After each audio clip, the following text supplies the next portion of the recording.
So I hear Alex doesn't know his own strength, Jeff. I wasn't at the game, but my daughter was, and from what I understand, he went Hulk on a flagpole at the stadium. Have you hear anything about that? I heard something about it. Of course, first of all, we have our own Hulk. We don't need an extra Hulk. So I'm kind of wondering if he was a wannabe Hulk. Either that or he's a major Jamie Vardy fan because it has to do with how Jamie Vardy after he gets a goal, he loves to slide into that and just break those uh, flags out through there. Of There, course, now there are no Americans on Jamie Vardy's team, so Alex would not be a fan of Jamie Vardy. well, I All only right. know it So, because I'm a Euro snob. So in my defense, it was all scientific. I was merely yes. testing the tensile strength of the Mm. new PVC flagpoles that we had bought. Mhm. And so we found out the answer as to how much force can be brought on them. And did you see the goal by DJ Benton? I mean, that was freaking amazing. Soccer chat with 2 T's because we're going to chat about soccer, but we're also in Chattanooga. So it's like a play on words. And, Chattanooga is a soccer city.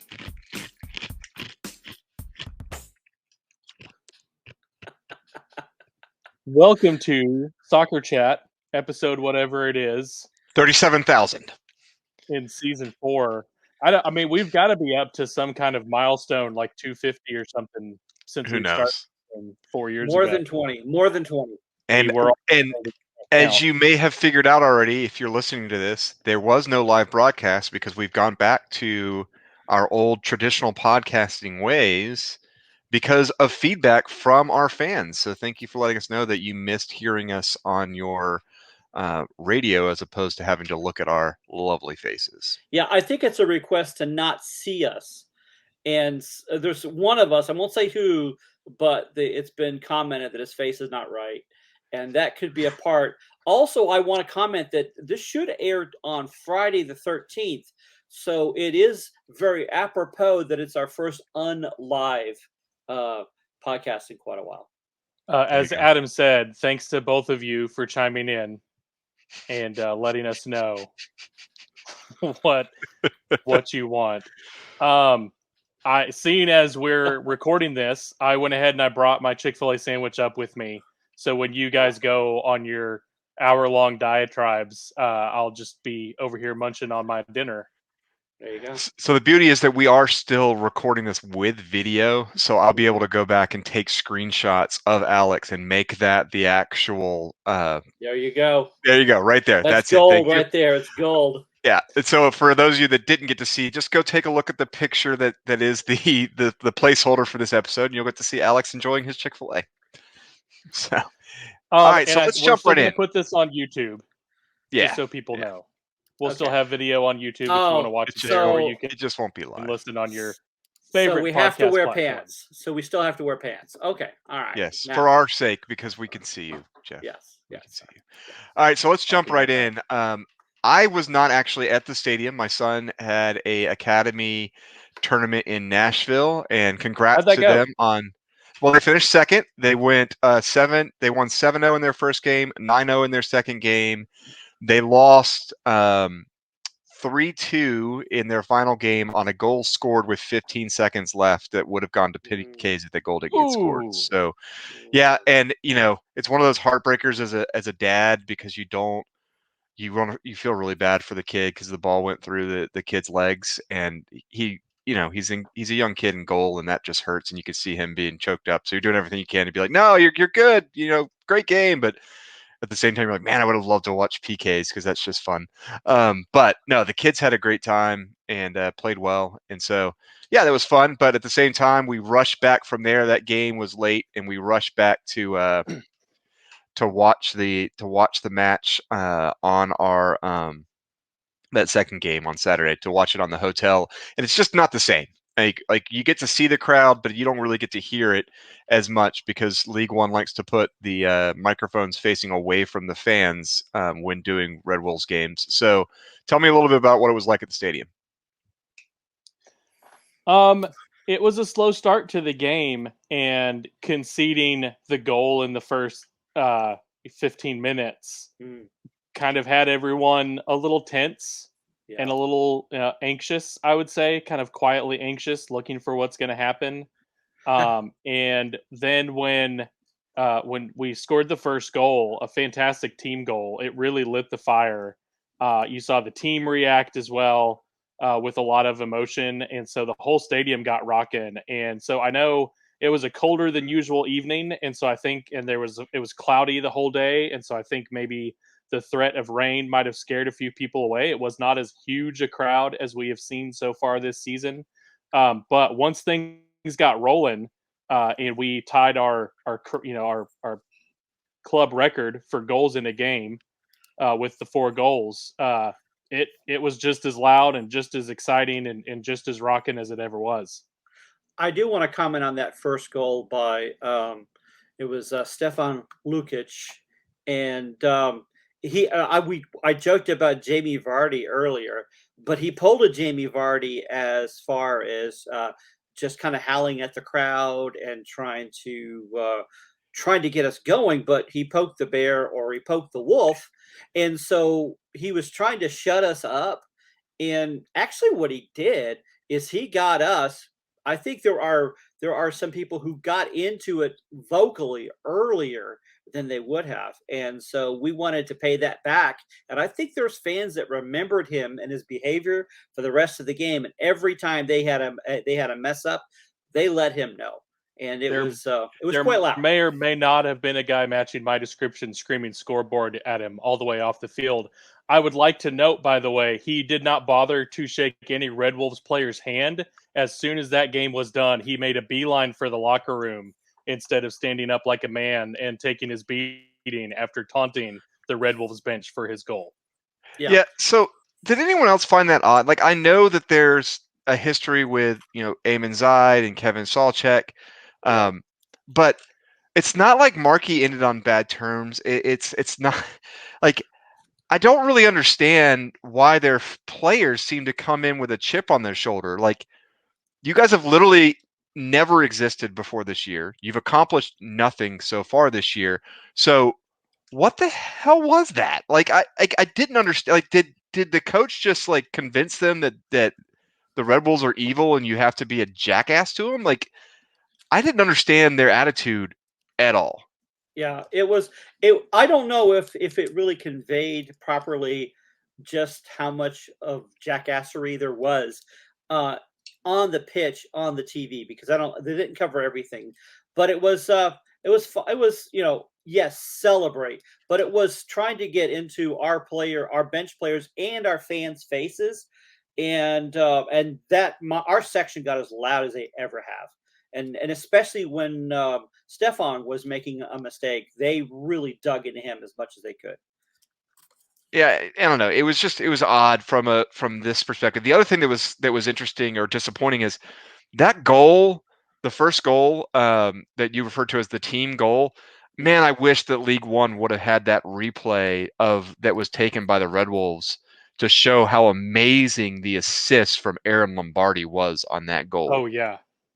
Like, if League One does goal of the week, and I know it's usually related to the goal scorer, the fact that that wasn't given as a goal of the week strictly for the quality of the assist was a little disappointing, because he comes out of nowhere, perfectly places it at the feet, and it's just a tap in. But if it's not for him, that tap in doesn't exist. Like, that is a goal of the week nominee in my opinion, because of the assist, not because of the finish. I think you go all the way to the build-up where Carrera Garcia plays the ball to Aaron Hernandez on the wing, and he sends that cross. And yes, huge kudos to Aaron Lombardi.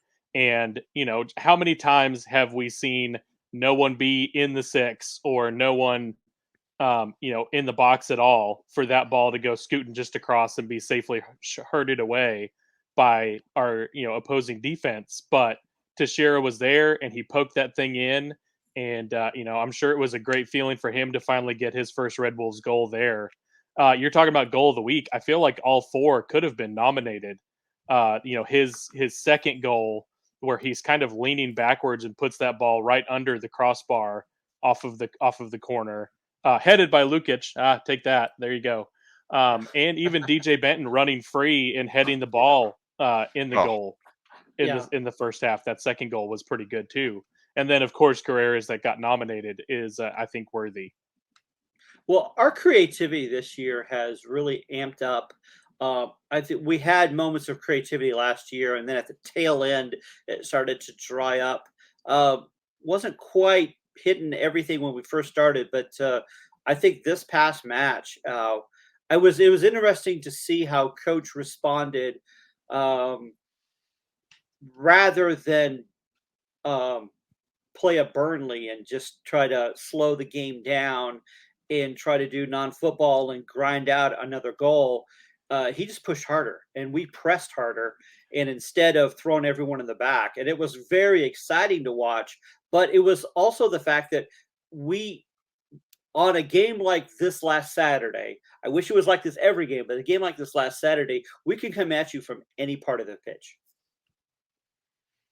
Yeah. So, once again, I watched this broadcast. I watched, I didn't get to be at the stadium, and I know we complain about the broadcasting, but just want one game. Whether you got to pick, like, let us be the home team just once, broadcasters. Is that all I ask? Like, either when we're the away team, treat us like the home team, or when the home team treat us like the home team, because I feel like every game they're trying to complain that our guys are faking things. He actually started to go back and watch it. He actually starts assuming that Mo is faking his injury. Mm-hmm. Like, that's his assumption when he starts it. And then realizes, oh, this is an off the ball. You can see him pop up and hurt himself. Like, he realizes on the replay, oh, my assumption that they're full of crap is inaccurate. I don't know. I just this was one of those games. This is a really fun double because the referee called a foul. Mo was not trying to fake that he got clipped. He really rolled his ankle, and I hope there was he's no okay. Contact. Yeah, it was no contact. There was absolutely no contact. But of course, League One referee calls the foul against the Red Wolves. And so it's not because Mo's faking it. It's because the referee is maddeningly incompetent, and it just finally worked in our favor. And then of course the broadcaster is talking about us being fakers, like they tried to accuse Jonathan Ricketts of all people of stomping on a Richmond player last year. Yeah, that was hilarious. Like, yeah, one of the nicest guys in the entire league, but yeah, that's what he would do. Well, I would have to admit, at very first, I was wondering what Mo was doing because there was no contact, and I'm going like, just get up. What are you doing? And then I realized with the way he couldn't get up that he really got injured. So the angle we were standing at, you could tell he had rolled his ankle. Yeah, for where we were, we couldn't see the rolling the ankle. We just saw that there was no contact and he fell over. And it was like, Mo, come on, get up. And then we realized, oh, there's something serious here. So two things that I freaked out about. Number one, anytime I see a player go down like that without contact around him, I think Achilles. So I was really glad it wasn't an Achilles injury. Number two, anytime you see a player writhing in pain and they're holding their face and not the thing that got hit, that's usually a sign that they're truly in pain, because your natural reaction is not to lean down to the thing that's hurt, but it's to be like in actual pain and go into almost a fetal position, which is what he did, which said to me, he's in real pain. And then when the physio comes out and he touches the bottom of the foot and he writhes in pain again, I was like, yeah, that's got to be an Achilles. So when I found out it was strictly a rolled ankle, I was very thankful, because I thought Mo has really cemented himself as one of our best players at getting in quality crosses, as seen even from his corner kick that DJ took care of. That he would have been a significant loss, in my opinion, for any long period of time, and I'm hopeful that this will be a short recovery for him. Yeah, he got 2 assists on this game. One thing that irked me is he rolled that ankle and he walked off the field getting treatment, and they substituted Rafa and brought on Ray Ortiz. I really wish when that had happened, being up 4-1, that they had maybe pulled some kind of change of the cards or whatever. I don't know if that's possible. But if they had pulled him out, let Ray Ortiz come on for him, because later on he again went down a second time on that sideline trying to make a move, and you could see his foot just kind of buckle. But good news was after the game, I was down near the locker room, wanted to kind of give high fives and tell folks congrats. My son's always down there anyway, talking to all the players, and I saw Mo walk off under his own power. So Okay. that's Excellent. got to be a good sign That's that good. he's That's a walking good sign. off. Maybe he'll come off the bench in this game, get a little bit of rest, see how things feel, and be good to go. All right, so before we get into the upcoming game that will be tomorrow, we did have a chance, or by we I mean Alex, had a chance to sit down and do an interview with one of our goal scorers. Alex, can you tell us a little bit about what we're about to hear? So we're gonna talk with DJ Benton as talks about kind of coming to Chattanooga and the story of how he got that signing. Talk about what it was like to face the Red Wolves, as he was a member of North Texas last year, had to play us 5 times, and then talk a little bit about what they expect to do against Central Valley Fuego. I will say DJ Benton, a fantastic interview, did a wonderful job, and I was doing a horrible job interviewing him the entire time. So thank you, DJ, for putting up with my awkward questions. And on that note, we're going to go to the video. So here it is without further ado.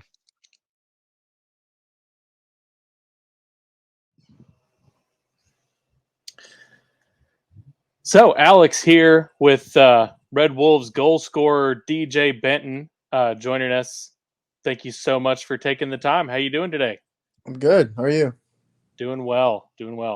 Excited from the smackdown that we put on Northern Colorado. You guys had unfortunately lost a couple games coming into that match, coming back home. What was the mood? What were you guys telling each other in the locker room before you headed out to the field for the game? Yeah, I mean we lost 2 games back to back, and here we have a statement we live by is if we lose a game, we don't lose 2 in a row. Unfortunately, that happened, but I guess our mindset was just at home. We just absolutely cannot afford to lose. That's like first and foremost. We try to protect the house as much as we could, and we just knew the pressure was on them. Essentially, they had just come off of 2 big performances, so we were like making sure that we just came out and with a lot of energy and just made sure that we got results, especially at home. It helps with the fans. So yeah. So we saw you, your amazing header. You run through the box and you put it in with power and go to celebrate. You run over to the sideline. Was that your mom in the stands that you were cheering with? Yeah, after your goal. My mom, my dad, and my little brother and some of his friends. So that was a fantastic Mother's Day gift for mom. Then putting one in the back of the net. Yeah, it felt pretty good. So yeah. So I had seen a story that News Channel 12 talked a little bit about the family connection, your father knowing Jimmy Weekly. Tell us a little bit about how you found about it, the opportunity for the Red Wolves, and what made it attractive for you to come here and play with the team. Yeah, so I found out that my dad and Jimmy had grown up together and played soccer together when I came here last year.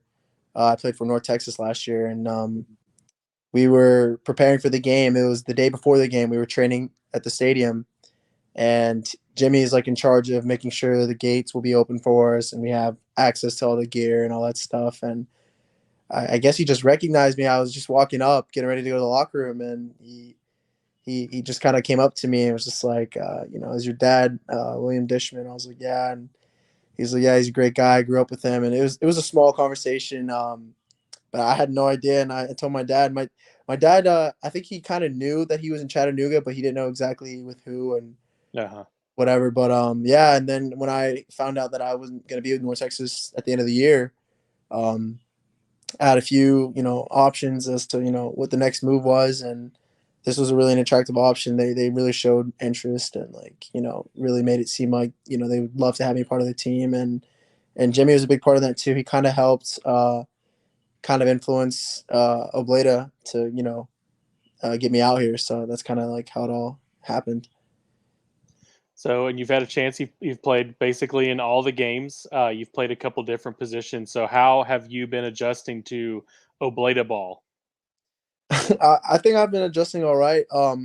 it's a different style, but I mean I like it, and I think for the most part I do what he wants, do what he asks, but I like it. I started off playing right back this year, whereas last year I played a little bit more center back with my old team, and now this past game I played center back due to some changes. But no, I mean it's been, I think I've adjusted all right. So yeah. So I'm always interested in the outside perspective. So, kind of put yourself back in your shoes when you were at North Texas. You're looking at the schedule and you see that Chattanooga's coming up. What's everyone in the locker room talking about? How do you guys feel as you get ready to come to Chattanooga? From my experience last year, it was not a place you wanted to go to. I mean, this was, in our opinion, last year the best team in the league. I think all my teammates would agree with that. And it's just a hostile place to come to. I mean, the atmosphere. I don't really know too many other places in the league that gets the fans like this, has it set up like this. So yeah, outside looking in, we were like, when we found out that we had Chattanooga Red Bulls for playoffs, we were just like, like here we go. And yeah, I mean, it was definitely rough. It was a very respectable team in the league, I'd say. So that's, we played each other, I think, 5 times in the season, including the playoff game. So as you're preparing for those kind of games, is there a lot of familiarity? You kind of know what each other are going to do. How do you prepare for those type of games where you've seen a team often? Yeah, I mean, yeah, we played 5 times. I would just say, like, from a tactic standpoint, not too much changes. I think from both sides, coaches try to throw curveballs at each other and try to throw each other off. But I think by the time you get to game 5, if your lineup hasn't changed too much, it just really just comes down to, like, who wants it more on the day, who's willing to, grind those points out. And every time we played them, it was a battle. I mean, we'd go to overtime, or there was, last minute drama where they, Chattanooga would score at the 91st minute or whatever it was, So I just think that it was mainly just kind of at that point, just a battle, a brawl every time. So, you talked a little bit about getting ready for the game against Northern Colorado. How has it been the week now after you guys come off with the response, getting the big win? You have another kind of new team to the league in Central Valley Fuego coming.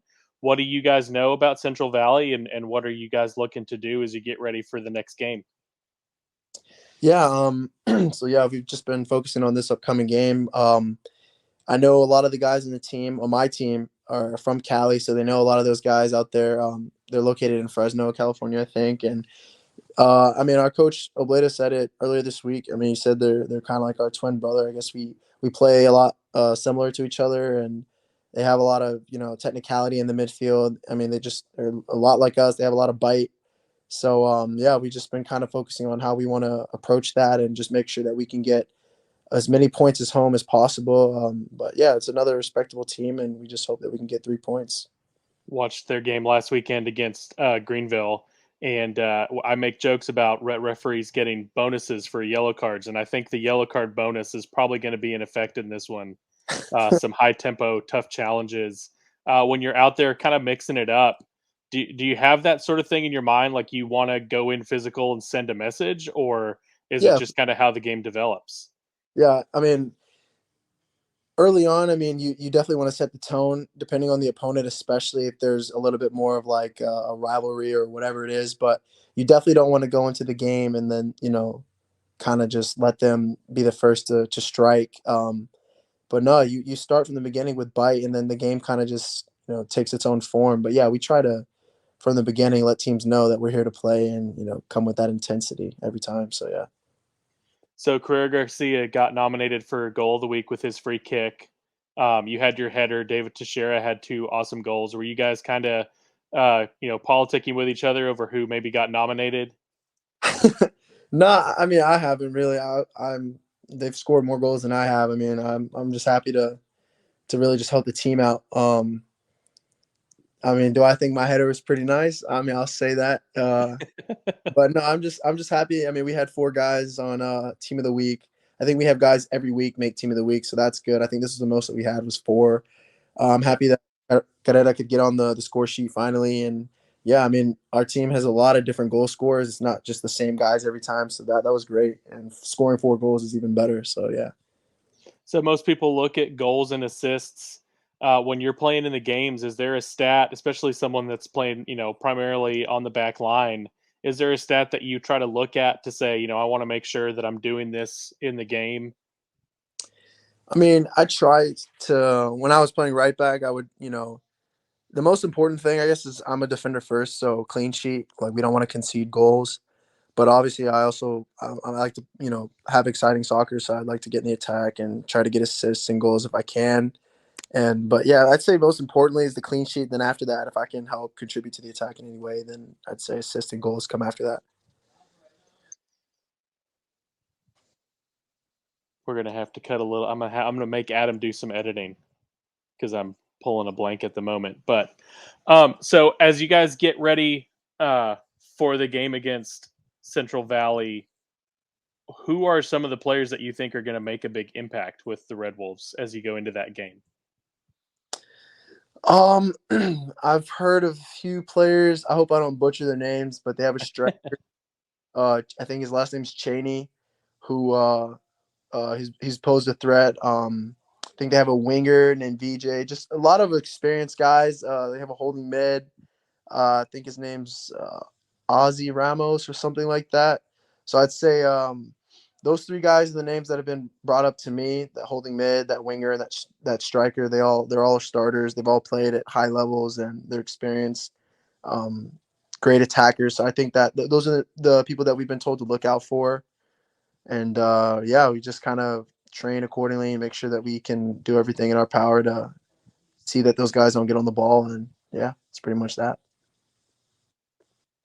All right. Well, we don't have any further questions, but we really want to thank you for your time. Good luck this coming week. Of course, we'll be out there in full force cheering for you, and hope that you guys have a lot more success. Get on the score sheet 2 weeks in a row. Yeah, hopefully. Appreciate it. Yeah. Well, thank you so much for your time, DJ, and we hope you have a wonderful evening. Welcome back. So here we are back. Great interview. Thanks, Alex. So my question is, we're heading into the weekend. Tomorrow is a big game versus Fuego, one of the new teams. If you're not aware, Central Valley Fuego is one of the new teams in California. So joining some of the making it go either further west, joining Tucson way out there. They're an interesting team in that they are kind of in an area where there was a championship team prior. And so now they've got this team that has kind of taken their place as a League One team, not affiliated with the old ownership that was the championship team. But they've already got a pretty good base of fans. If you look at some of the highlights from their last home game, they had a pretty good crowd. So I think they're going to be a fun group to watch. Have either of you gotten much of a chance to watch them on the field? So I watched last weekend's game, and if you think the volume of the crowd in our game was bad, they were like literally on mute in the broadcast of the Central Valley Fuego game. So they played Greenville. It was at Central Valley. So they're playing at Fresno State University. They're playing on their girls' soccer stadium. It's a cool looking stadium. Somewhere I think that it would be fun to visit if you didn't have to also be in Fresno. And they're a very interesting team. DJ talked about them being kind of a carbon copy of us, and I think it's true. They're a team that presses high, plays fast. They have a lot of pace, but I think they're also a team that they're not quite executing because it's a new team, a new club, new players together. So I don't think that they execute it quite as well as you see the Red Wolves execute it. It can be a little chaotic at times, almost too chaotic. And that's pretty much how they got their first goal when Greenville gave a letdown right before halftime. Greenville answered within the first 5 minutes of the second half starting, and really Greenville dictated the rest of that game. And you could almost see, I don't know if it was because it was their first home game and they were very hyped up, but that second half, they looked very tired, as if they had run themselves out in the first half. Well, I know that one of their top scorers, used to play with LA Force and with Charlotte Independence, and that's Christian Chaney, who did play in Fresno before with Fresno City Rams, and then he went to Yerevan over in Armenia, which I mentioned that because Fresno is famous for its Armenian community, and so we he's all got know. yeah, as we all know. I think it's because of Jerry Tarkanian, who grew up there, I think, and then he went to the Running Rebels and UNLV. But yeah, he's been right now one of their. I think they're tied the top two scorers. Yeah, him and a Bulgarian Viljan Bijev.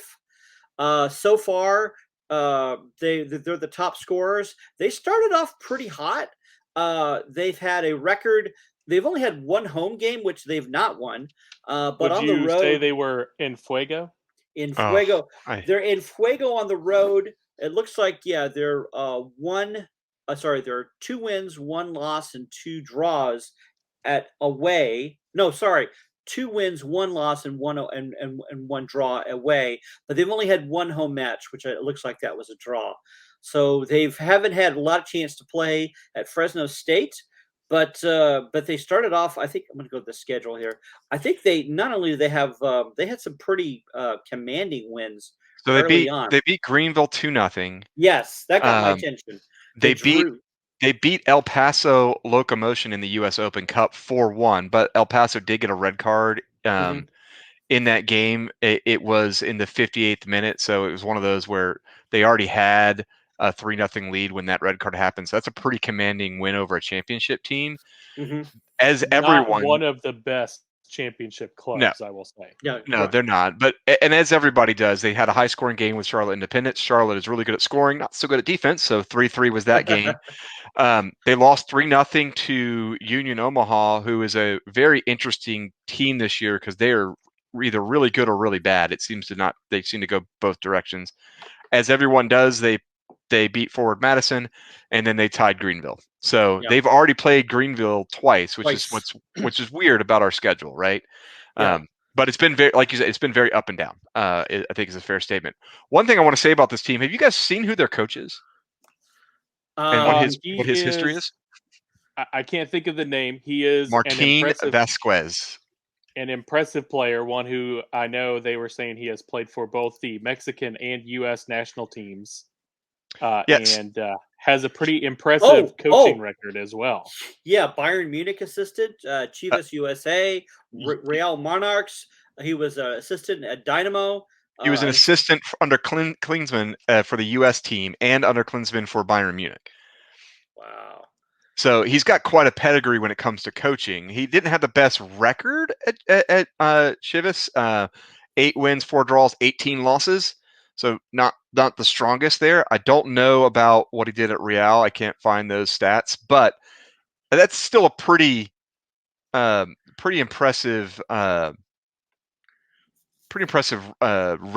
CV for a League One coach. Typically, a League One coach doesn't have MLS, U.S. national team assistant coaching, Bayern Munich assistant coaching on his resume. If you look at a lot of our coaches, a lot of times those coaches, it's their first job. Even ones that have U.S., even the Greenville coach with his U.S. national heritage doesn't have coaching experience of that level, right? You think of Jay Mims, who didn't really have that much coaching experience, but has been successful. Those type of coaches that are out there, obviously our coach who didn't have a lot of or any real experience at this level of pro, but had a strong history in the youth league. That's typically what you're seeing at League One. So to see someone with a former MLS history, it's kind of interesting. Yeah. So the one thing that I would say is he is newly appointed as the coach. April 14th. There was a random announcement that he was being named as their coach April 14th, 3 games into their season. Not necessarily the coach that they had when they started the season. There was no news about that. It was one of those funny things with League One where they announced that Central Valley Fuego has hired a new coach, and everyone says Central Valley Fuego needed a new coach. Yeah. And so I don't know that these are necessarily his players how much of a hand he had in selecting the guys that are there. So with that impressive resume, who are the players that he's having right now? Well, I do want to comment one last thing on the coach, and it was under the interim Blanco where they got all of those impressive play was in the first couple of matches. I think when they came in and stormed into Greenville and beat them at Greenville 2-0, we read this as Fuegos and Fuego, which they were doing good, but Greenville's has been struggling this year, which is one of the reasons I did get a chance to be in last week. Was I was so upset with not just our play against Greenville, but that was the worst I'd ever seen Greenville play, and they still beat us.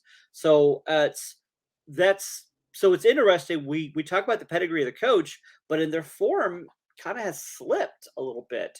And it may have just been the element of surprise, but I think they're still a mixed bag. Well, they've got a win. Granted, it's over Ford Madison, so how much do you count? They've got a win in there. They did get beat down pretty hard by Union Omaha. I think if you look at Greenville, they didn't play great against us. They play tight games. Is what typically happens. Yes, they lost to Fuego in the first game of the season, but they had a 1-1 game with North Carolina. 1-0 versus us, 1-1 again with Fuego, lost to Charlotte of MLS 2-1 in the Open Cup. They're not terrible, right? So it's not like I don't want to discount Greenville by any stretch when it comes to it. But I will say, I think there is something to be said that he's only been coaching the team, when he gets here on Saturday for almost exactly a month, right? Yeah. So this is probably not, even if it is players he would have got, they're not necessarily running his system. So I wonder if he, with his resume, came in and has the same kind of towering self-regard that Eamon Zaid displayed all last Saturday, and that could explain the drop in form where everyone is just like, this coach, every time he tries to talk to me, he's just kind of staring off into middle distance with soft lighting in the background and in a designer sweater. So we kind of make fun of Eamon Zaid for his weird standing and not associating with any of the fan. Like, dude, you were here for 2 years. Yeah. And you were supposed to be like one of the big names and big, like you and Beatty were supposed to be these guys that like were supposed to be like the names of the franchise. And then you come in and you don't even associate, like you just stand in the middle field. Like it was so weird to see pictures of him just in the middle field. And to our fans' credit, there's people that have taken pictures of like themselves and their significant other and placed him perfectly between the two in the distance. Like things like that, because he wasn't moving. So they were able to set up a picture because for those type of reasons, which is hilarious. Even more funny though, is in the game that they just had versus Union Omaha, it was 87 degrees at kickoff and he was still wearing one of those sweaters. Okay. In his defense, it is a very nice sweater. And it looks like a sweater that was used in a commercial for Irish Spring. Now, was it mustard or was it goldenrod? No, it was a goldenrod. I'm pretty sure it was a goldenrod. Yeah. So while we are, we're not always the biggest proponents of things that are said by Union Omaha fans, right? But there was a retweet that was done by a Union Omaha fan about him wearing just that. What would you call it? Wearing the sweater, and his statement, which just made me giggle, was when you have a game at 7, but you need to get on the cod boat at 4 a.m. I was like, well done, sir. You win the tweet of the day. You win the tweet of the day. It just wanted to give that I'm in Ireland kind of, feel to it, I guess. He was stoic. He was stoic or statuesque. I'm not sure which. So good stuff. Good times. Well, and again, I don't know how much stock we want to put in League One broadcasters. The one that we had, I believe, I remember, I think the game that we played in Omaha, he was doing it. He finds a way to kind of twist everything that's told to him or the way that people talk into extremely negative. So I remember because of the game in Omaha, he spent a lot of time talking about how the baseball field and what a bad look it was. because I think that was part of, like Obleda may have said in passing, like, oh yeah, we got to go play in this baseball stadium that's too short. And he took a lot of things that apparently Eamon said, talking about his last season in Chattanooga and how much he didn't enjoy it. And it's like, well, yeah, he was battling back from injury. He was coming to the end of his career. Like, I can understand he probably didn't enjoy it, but the guy almost made it seem like there was some kind of strange tension. And it's like, why are you trying to stir the pot like that? Just tell me who's kicking the ball to who. Yeah.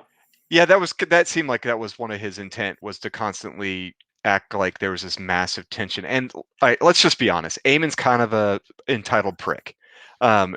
He came to the Greenville Chattanooga playoff game, and a bunch of the Chattanooga fans yelled for him because we were getting together to take a picture, and he ignored us. He's just a dick, and it's okay. You can be that if you want to be, but let's not pretend that the reason that he's a jerk is because of something that was bad in Chattanooga. It's because that's who he is, which is fine if that's who you want to be, but it's not because of anything that was done because of your last season, when you're already, even your first season, it was obvious you were too old to continue to be playing. Your second season, when you come back to get that paycheck, you also aren't playing because you weren't good enough to actually start, and you pouted a lot. I'm sorry that you don't even play the style that coach wants to play. You're slow and old.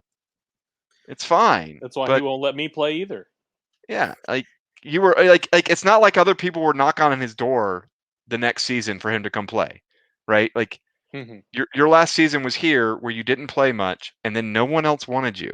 So don't be bitter about it. And I don't think he really is bitter about it. He probably was just like, yeah, I didn't like that, I didn't get much playing time, and then it got spun.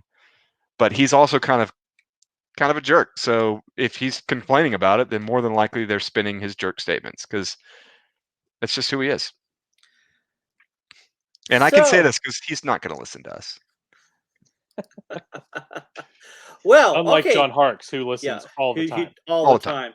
Yeah. And I think this new coach for Fuego is going to be listening to every word that we have to say, because he knows that we know tactics. We know, yes. Obviously, you could tell how much time I've spent on the pitch. We get deep into XG and other things like that. It's I'm pretty much the only one that cares. It's mostly brisket options. It's food truck options is what we offer. So they can score. I think they started off pretty hot. I still think they are a threat. But the way that we're coming off of the last game, I'm feeling I don't feel overly threatened, but this is not going to be a pushover game, guys. They can create chances. There's a guy, Victor Falk. I think he's leading their team in chances created, and he's only played 3 of the matches. So he's a guy we got to watch out for. Cheney likes to take a lot of shots, but he only makes a few. So you want to watch out for him. But Falk, again, someone you want to watch for assist. But the great thing about this team, and we're going to love this a lot, is Alex, what is the name of their keeper? Their goalkeeper is an Israeli national named Ofek Antman. Ant-Man. So, all right, we've got to do something Ant-Man with that. I don't know what we're gonna do, but it's got to be something. What do we have for Ant-Man here? I'm pretty sure between now and then we will have it figured out. One other player, our friend the Hulk, of course, is going to be quite ready and excited, knowing that Ant-Man is coming to play in goal for Valley Fuego. One other player that I would love to mention about Central Valley that we should keep an eye on is Diego Casillas. He was a newer player that's been signed to the team, but he was a lot of pace, got up and down the sideline. So he's someone, again, that's going to be a handful, putting crosses in, scored the goal for them against Greenville, got into the box and put a header away. It was a really good run. And so that's another player that I think we need to be paying attention to, someone you'll want to watch from the Central Valley Fuego side. But I'm with you, Jeff. I think talked to Coach Obleda a little post-match on Saturday, and he was talking about, these last 2 games, you don't want to lose. but it was almost good for the team to kind of get that punch in the mouth, and to see there are no easy games in League One. Yeah. And that kind of woke them up. And so to battle back from going the goal down against Northern Colorado gives them a huge boost. And so I think getting to be home again, it's going to be awesome weather. It's going to be against a team that kind of plays a lot like them. So it's going to be fast paced. It's going to be tough. I think the League One yellow card bonus is going to be in effect for whoever gets to center referee. Jeez. And I think we're going to see some goals, and our team, I think the Red Wolves are going to be ready to play, and they're going to come with a lot of energy, and I see them winning the game. All right, so going to this, I still think I'm really excited for our front line, but I don't know, it's a little bit diminished with Mo being iffy. Have we got our back line sorted yet, guys? I am hoping to see Devin Benton stay in the center, a Mhm. player with a lot of speed. Now, I mean, what do I know? But I saw DJ Benton when he got signed with the Red Wolves as being more of a rotational, a spot start here and there. But the way that he's played the first 6 games of the season, I think he's really earned a spot to be part of that starting 11. Whether he's going to slide out to the right as the main center backs come back healthy, or as he's going to come into the middle. I think having him in the middle with his speed was a huge help in this last match, and I would love to see him paired with Capizzucci. Yeah. Let Jorge Luna have a night off. He's played the first 7 games if you count the Open Cup. Full 90s, the whole. Well, he actually came out at halftime of this last game when he had the yellow card. But I'd love to see that, and I think some things are starting to come into place defensively. I think part of it was a mental thing. Like Coach Obleda talked about, these guys needing to realize you can't take your foot off the gas because teams in League One will punish you. So I think they're going to be ready to be focused to defend. What I would like to see on that back line is Cardona and DJ Benton start, and have Capizzucci as right back, like he played with us last year. I think he does better as right back rather than in central. But do you see? I think DJ's speed is needed on that outside. Like that's my only thing. Like I like DJ on the outside. I like Aaron Lombardi on the outside. I just don't know that I want to move Capizzucci to the outside and move I think DJ if in. you have Cardona able to start, he can be the speed element. Capizzucci does a wonderful job in the air. He's a good physical defender. And so I think you can have kind of that, thunder and lightning, as it were, Yeah. which is pretty much what they were expecting with Cardona and Danny Navarro. It's what Ramos and Navarro were. Ramos had a little bit more of that speed. Navarro was a little more of a straight up defender, playing the angles, clearing balls away, things like that. All right, so let's get into before we get into this, I wanted to give you guys a couple stats that I was looking at related to something I think we're going to see. So we've played 6 games, which is more than anyone else. Central Valley has played 5. We've got 22 yellow cards in those 6 games. Central Valley has 20 in their 5 games. We are number 1 and number 2 on yellow cards. Central Valley also has a red card to their name. Within those players, Central Valley has 2 players that are in the top 2, one with 4 yellow cards, one with 3. We don't have any of that. We've spread our yellow cards out a little bit better. But I do expect this to be a rough game, kind of going with that whole theory of they're very similar to us. And I don't mean that as rough in that they are dirty. I mean, as we play a rougher style, we play a physical style, they play a physical style, and League One refs don't know how to handle a physical style of soccer. They just don't. So they see physical, they see foul, they see yellow card. I expect this to be a colorful night of yellow and red. I would be shocked if we don't see at least 1 red card on one side, if not 2.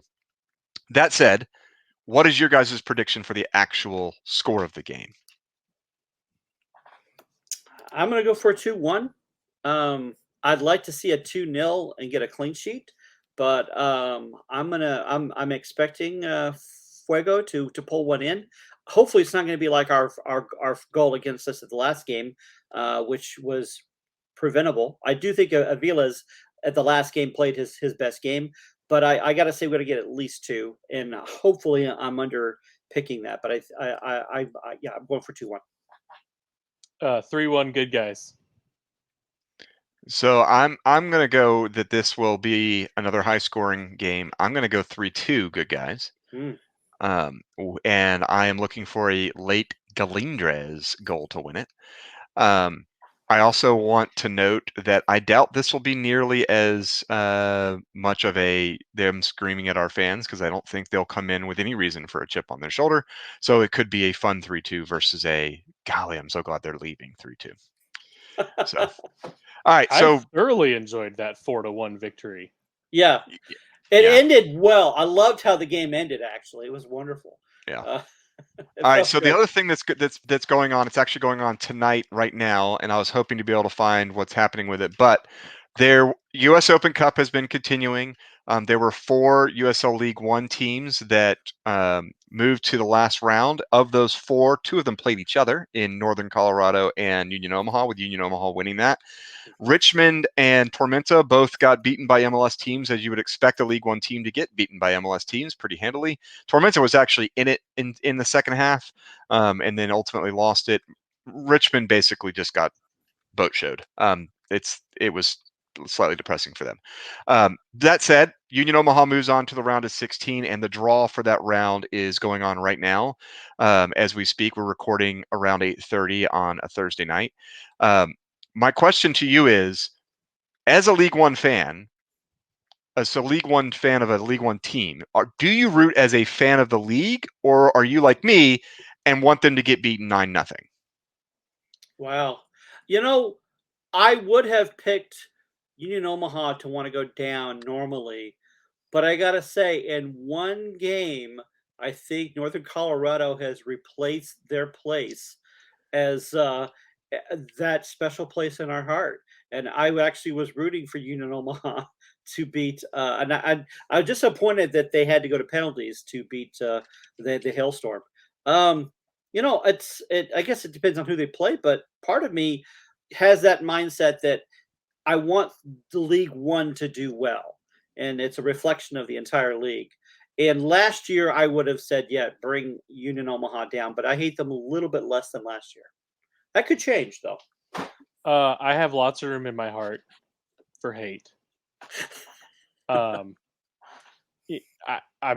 If they're playing Detroit City, maybe I root for them. Yeah, Detroit City's gone. They lost. If there's any kind of hypothetical matchup of them playing Detroit City, really I root for a 0-0 draw where all of them get injured. And it's really boring, and it's just a bunch of hitting long balls and complaining to the referee so that everyone is bored. But anyway, I don't care. It's round of 16. Congrats. Someone from League One made it to the round of 16. That's good enough. Yeah. I mean, we were guaranteed it because they were playing each other. But yeah, I think all this proves for anyone who thinks this proves that Union Omaha is the strongest team in League One. No, it just proves that they got the best draw. Because I think if Tormenta played Northern Colorado, they win that game. I think if Richmond plays Northern Colorado, they win that game. So congratulations, Union Omaha. You got to play another League One team that's really not that good. Yeah. So that's all I got on that. Anything else you guys want to cover? I just want to mention in passing, I can't wait to see us play Tormenta this year, because something happened to that team. So they're going to be a lot more formidable. And so I disagree completely. I disagree completely with you on that. I think they're a lot more solid than they have been last year. Here's why I disagree. Here's why I disagree. A lot of people are saying that because of the fact that they haven't given up any goals of late, because they played Tucson, who when we played them, let's be honest, we didn't. Tucson should have never scored on us. They were not good, and Tucson got a red card in the 62nd minute of that game when Tormenta was already up 1-0. Mm-hmm. They played Greenville, who, as you've already mentioned, was the worst Greenville team we've seen. Yeah. They played Union Omaha to a 0-0. Union Omaha hasn't. I watched the first half of that game and could barely stay awake. Yeah, they're playing a very boring style. Mm-hmm. It will not hold up long term in League One. I do not expect, if Tormenta continues to not be able to score, because this is the fact, they're not scoring, right? 0-0 versus Charlotte, 2-0 when you're up 1-0 with a red card against the other team with 30 minutes to play, you better win 2-0. 2-0 versus Greenville, 0-0 versus Union Omaha.